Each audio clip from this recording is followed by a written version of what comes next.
Hello students, ഇന്ന് നമുക്ക് SSLC എക്സാമിനു വേണ്ടി SCERT കേരള പുറത്തുവിട്ട ഒരു കെമിസ്ട്രി മോഡൽ ചോദ്യപേപ്പർ ആൻസർ കീ ഉൾപ്പെടുത്തിയൊന്ന് പരിശോധിച്ചാലോ? ചോദ്യം 1. പ്രസ്താവന എ.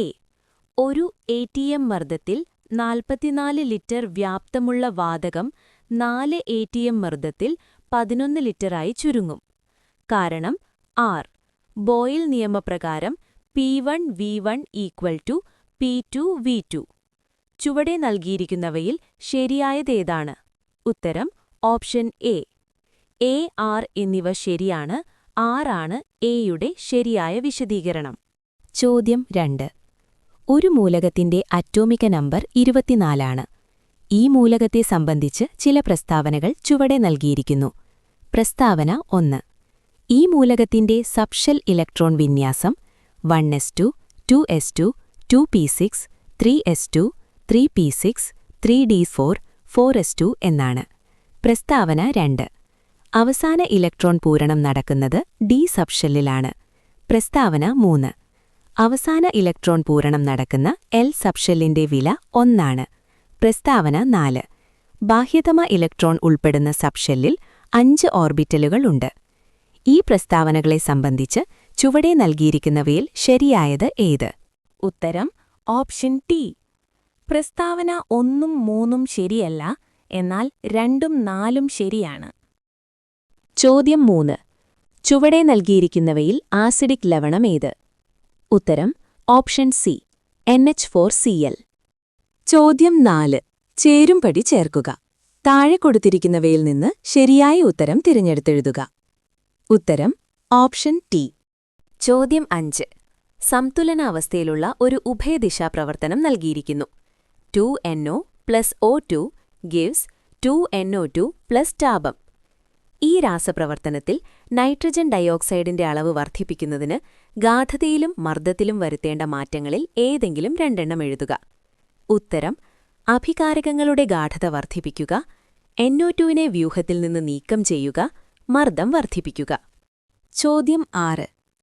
ഒരു പ്രൊപ്പേൻ തന്മാത്രയെ 2 ഹൈഡ്രജൻ തന്മാത്രകളുമായി പ്രവർത്തിപ്പിക്കുന്നു. എ. ഈ പ്രവർത്തനത്തിന്റെ രാസസമവാക്യം എഴുതുക. ഉത്തരം CH double bond C CH3 + 2H2 gives CH3 CH2 CH3. B. ലഭിക്കുന്ന ഉൽപ്പന്നത്തിന്റെ IUPAC നാമം എഴുതുക. ഉത്തരം പ്രൊപ്പേൻ. ചോദ്യം 6B. ഈഥൈൻ സൂര്യപ്രകാശത്തിന്റെ സാന്നിധ്യത്തിൽ ക്ലോറിനുമായി പ്രവർത്തിക്കുന്നു. എ. ഈ രാസപ്രവർത്തനം ഏതു പേരിൽ അറിയപ്പെടുന്നു? ഉത്തരം ആദേശ രാസപ്രവർത്തനം. ബി. ലഭിക്കുന്ന ഉൽപ്പന്നത്തിന്റെ IUPAC നാമം എഴുതുക. ഉത്തരം ക്ലോറോ ഈഥൈൻ. ചോദ്യം 7. CuSO4 ലായനിയിൽ ഒരു Zn ദണ്ട് അല്പസമയം ഇട്ടുവയ്ക്കുന്നു. എ. Zn ദണ്ടിന്റെ ഉപരിതലത്തിൽ എന്ത് മാറ്റമാണ് നിരീക്ഷിക്കുന്നത്? ഉത്തരം Zn ദണ്ടിന്റെ ഉപരിതലത്തിൽ കോപ്പർ പറ്റിപ്പിടിക്കുന്നു. ബി. CuSO4 ലായനിയുടെ നീലനിറം മങ്ങുന്നതിന് കാരണമെന്ത്? ഉത്തരം CO2+ അയോണുകളുടെ ഗാഢതയിലുണ്ടാകുന്ന കുറവ്. ചോദ്യം 8. എ. സ്ഥിരമർദ്ദത്തിൽ ഒരു നിശ്ചിത മാസ് വാതകത്തിന്റെ വ്യാപ്തവും താപനിലയും തമ്മിലുള്ള ബന്ധമാണ് ചുവടെ ഗ്രാഫിൽ ചിത്രീകരിച്ചിരിക്കുന്നത്. എ. ഈ ഗ്രാഫ് ഏത് വാതക നിയമവുമായി ബന്ധപ്പെട്ടിരിക്കുന്നു? ഉത്തരം ചാൾസ് നിയമം. ബി. 300 Kയിൽ ഈ വാതകത്തിന്റെ വ്യാപ്തം 150 ലിറ്റർ ആണെങ്കിൽ 600 Kയിൽ ഈ വാതകത്തിന്റെ വ്യാപ്തം എത്ര? ഉത്തരം 300 ലിറ്റർ. ചാൾസ് നിയമപ്രകാരം താപനില ഇരട്ടിയാകുമ്പോൾ വ്യാപ്തവും ഇരട്ടിയാകുന്നു. V1/T1 = V2/T2. ചോദ്യം 8. ബി.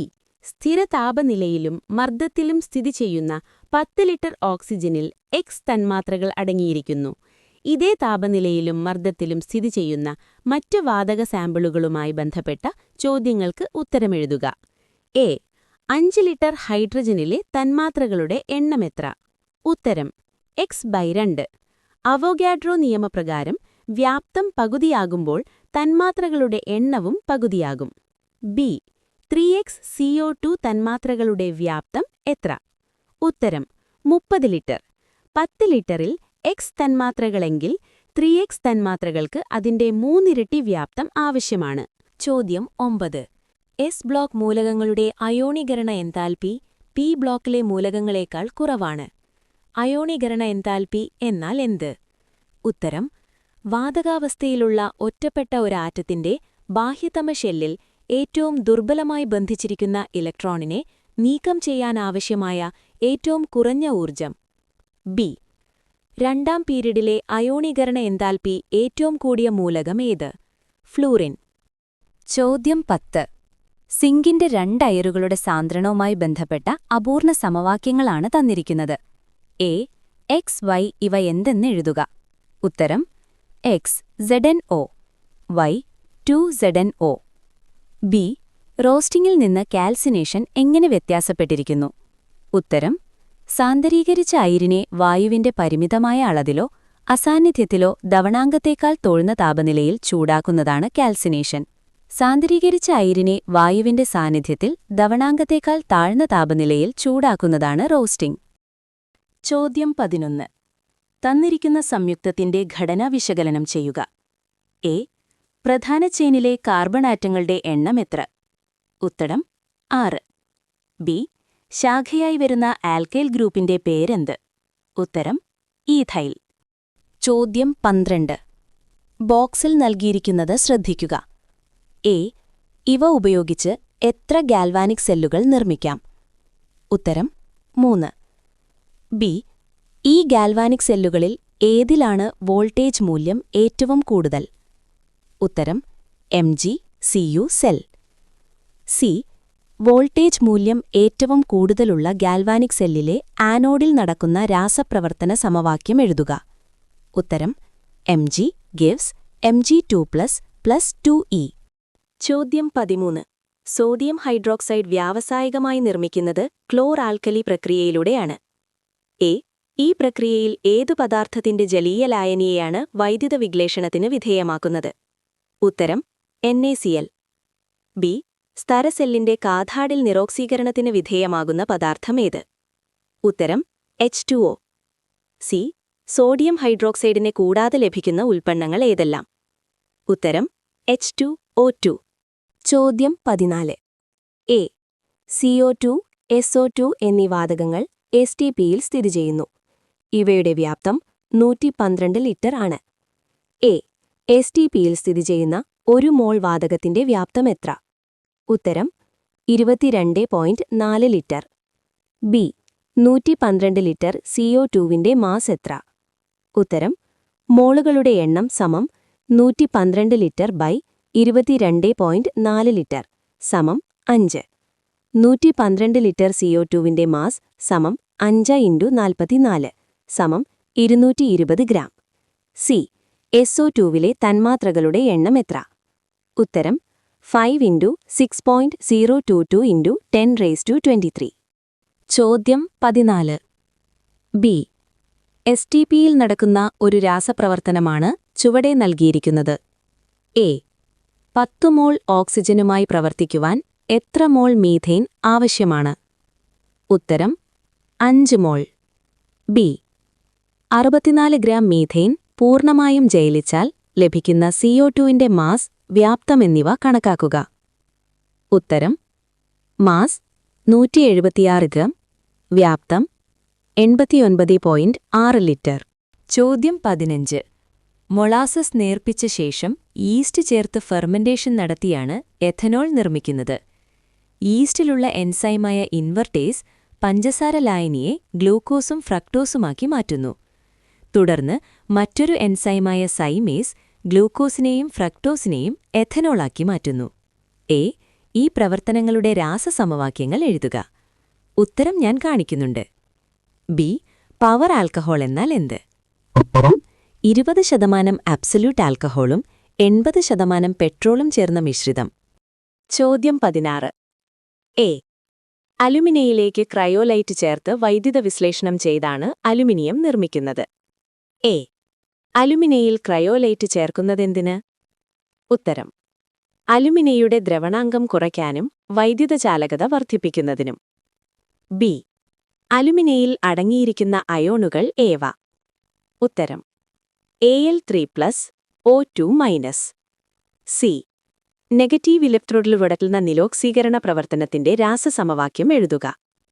ഉത്തരം: Al3+, +3E- gives Al. ചോദ്യം 16. ബി. ബ്ലാസ്റ്റ് ഫർണസ് എന്ന സംവിധാനം ഉപയോഗിച്ചാണ് ഹേമറ്ററ്റിനെ അയണാക്കി മാറ്റുന്നത്. എ. ബ്ലാസ്റ്റ് ഫർണസിൽ നിരോക്സീകാരിയായി പ്രവർത്തിക്കുന്ന സംയുക്തമേത്? ഉത്തരം: CO. ബി. ചുവടെ നൽകിയിരിക്കുന്ന സമവാക്യങ്ങൾ പൂർത്തിയാക്കുക. ഉത്തരം: A = CaO, B = CaSiO3. C. ഇവിടെ എയുടെ ധർമ്മമെന്ത്? ഉത്തരം: ഫ്ലെക്സ്. ചോദ്യം 17. എ, ബി എന്നീ മൂലകങ്ങളുടെ ആറ്റങ്ങളിൽ 3 ഷെല്ലുകൾ വീതമുണ്ട്. പ്രതീകങ്ങൾ യഥാർത്ഥമല്ല. മൂലകം എ ഗ്രൂപ്പ് 13ലും മൂലകം ബി ഗ്രൂപ്പ് 16ലും ഉൾപ്പെടുന്നു. എ എന്ന മൂലകത്തിന്റെ സബ്ഷെൽ ഇലക്ട്രോൺ വിന്യാസം എഴുതുക. ഉത്തരം ഞാൻ കാണിക്കുന്നു. ബി. ഈ 2 മൂലകങ്ങളും ഏത് ബ്ലോക്കിൽ ഉൾപ്പെടുന്നവയാണ്? ഉത്തരം: പി ബ്ലോക്ക്. സി. മൂലകം എയുടെ ക്ലോറൈഡ് സംയുക്തത്തിൽ എയുടെ ഓക്സീകരണാവസ്ഥ എത്ര? ഉത്തരം: +3. ചോദ്യം 18. കുട്ടികളെ, ഈ ചോദ്യം മുഴുവൻ ഞാൻ വായിച്ചതിനു ശേഷം ഉത്തരം പറയാം. ഒരു ഓർഗാനിക് സംയുക്തത്തിന്റെ ഒരു തന്മാത്രയിൽ 4 കാർബൺ ആറ്റങ്ങളും 10 ഹൈഡ്രജൻ ആറ്റങ്ങളും 1 ഓക്സിജൻ ആറ്റവും അടങ്ങിയിരിക്കുന്നു. ഇതിലെ ഫങ്ഷണൽ ഗ്രൂപ്പ് ഹൈഡ്രോക്സിൽ ഗ്രൂപ്പാണ്. എ. ഈ സംയുക്തത്തിന്റെ ഘടനാവാക്യം എഴുതുക. ബി. ഇതേ തന്മാത്രാവാക്യമുള്ളതും ഫങ്ഷണൽ ഗ്രൂപ്പ് വ്യത്യസ്തവുമായ മറ്റൊരു ഓർഗാനിക് സംയുക്തത്തിന്റെ ഘടനാവാക്യം എഴുതുക. സി. ഈ തന്മാത്രാവാക്യമുള്ള ഒരു ജോഡി പൊസിഷൻ ഐസോമറുകളുടെ ഘടനാവാക്യങ്ങൾ എഴുതുക. ഡി. ഇതേ തന്മാത്രാവാക്യമുള്ളതും എന്നാൽ ഫങ്ഷണൽ ഗ്രൂപ്പുകളുടെ ഇരുവശങ്ങളിലും വ്യത്യസ്ത ആൽക്കൽ ഗ്രൂപ്പുകളുള്ളതുമായ ഐസോമറുകളുടെ ഘടനാവാക്യം എഴുതുക. ഉത്തരം ഞാൻ കാണിക്കാം. ചോദ്യം 18. ബി. ഒരു സംയുക്തത്തിന്റെ IUPAC നാമം പെന്റ്-1-ഐൻ എന്നാണ്. എ. ഇവ ഉൾപ്പെടുന്ന ഹാംലോഗ് സീരീസിന്റെ പേരെന്ത്? ബി. ഈ സംയുക്തത്തിന്റെ ഘടനാവാക്യം എഴുതുക. സി. ഈ തന്മാത്രാവാക്യമുള്ള ഒരു ജോഡി പൊസിഷൻ ഐസോമറുകളുടെ ഘടനാവാക്യങ്ങൾ എഴുതുക. ഡി. 5 കാർബൺ ആറ്റങ്ങളടങ്ങിയ ഒരു ആൽക്കൈന്റെ ഒരു ശാഖയുള്ളതും 2 ശാഖകളുള്ളതുമായ ചെയിൻ ഐസോമറുകളുടെ ഘടനാവാക്യങ്ങൾ എഴുതുക. ഉത്തരം ഞാനിവിടെ കാണിക്കുന്നുണ്ട്. കുട്ടികളെ, നിങ്ങൾക്ക് വീഡിയോ ഉപകാരപ്രദമായാൽ ലൈക്ക് ചെയ്യാനും നമ്മുടെ ചാനൽ സബ്സ്ക്രൈബ് ചെയ്ത് സപ്പോർട്ട് ചെയ്യാനും നിങ്ങളുടെ അഭിപ്രായം കമന്റായി രേഖപ്പെടുത്താനും മറക്കരുതേ. നന്ദി.